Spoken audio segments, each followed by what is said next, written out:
sommes J-3 pour les couches-tard bien sûr, avant l'un des événements annuels les plus importants, la mi-temps du Super Bowl. Un événement dans l'événement car il célèbre la finale du fameux championnat de la NFL, de quoi nous offrir des concerts d'anthologie qui finissent par devenir des moments clés de la pop culture.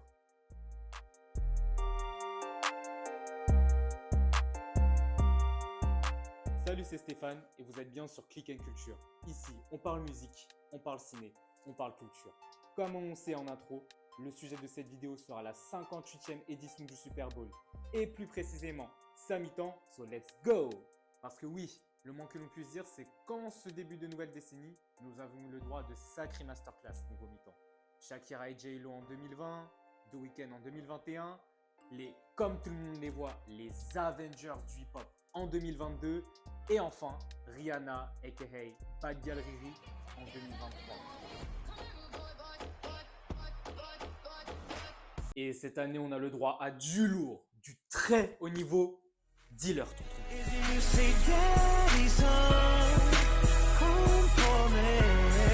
Dad is home. La nouvelle a été annoncée en septembre dernier. Ce sera au tour d'Usher d'inaugurer cette scène mythique en direct de Las Vegas. Et laisse-moi te donner 3 points qui pourraient faire de ce show la déclaration d'amour ultime à sa fanbase. Le premier point est que tout simplement, il s'agit de sa première en solo. Ce que je veux entendre par première en solo, c'est que non, ce n'est pas la première fois que Usher foule la scène du Super Bowl. Il y était déjà intervenu en tant que guest des Black Eyed Peas en 2011 pour y interpréter le morceau OMG en featuring avec will.i.am, leader du groupe. Et comment tout ça est arrivé? Eh bien tout simplement, il aurait reçu un appel du boss, du père de l'industrie musicale, Monsieur Jay-Z, qui lui aurait dit It's time.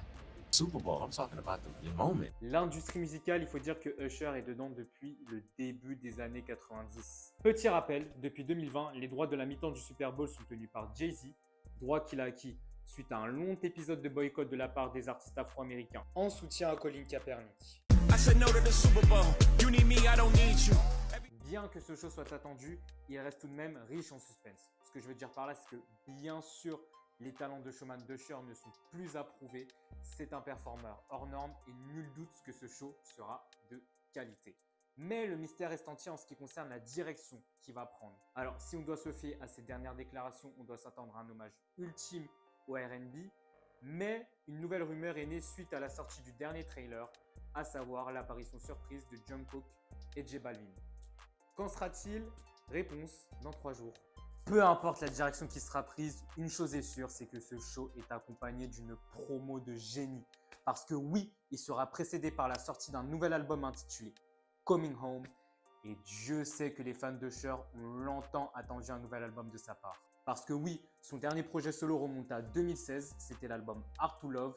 Il avait dans la foulée sorti un projet en collaboration avec Zaytoven intitulé Hey en 2018 qui malheureusement est passé sous les radars et c'est bien dommage car il aurait mérité un peu plus de visibilité à mon goût.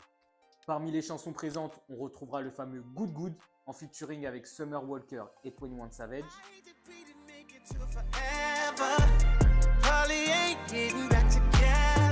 La balade Whiskey Lord en featuring avec Her et tirée du film La couleur pourpre.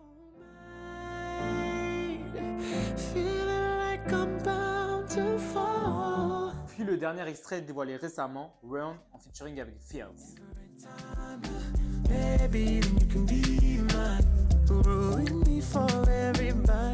Pas de panique, d'autres collaborations intéressantes sont prévues dans l'album, dont un feat avec Burna Boy qui fera office d'intro.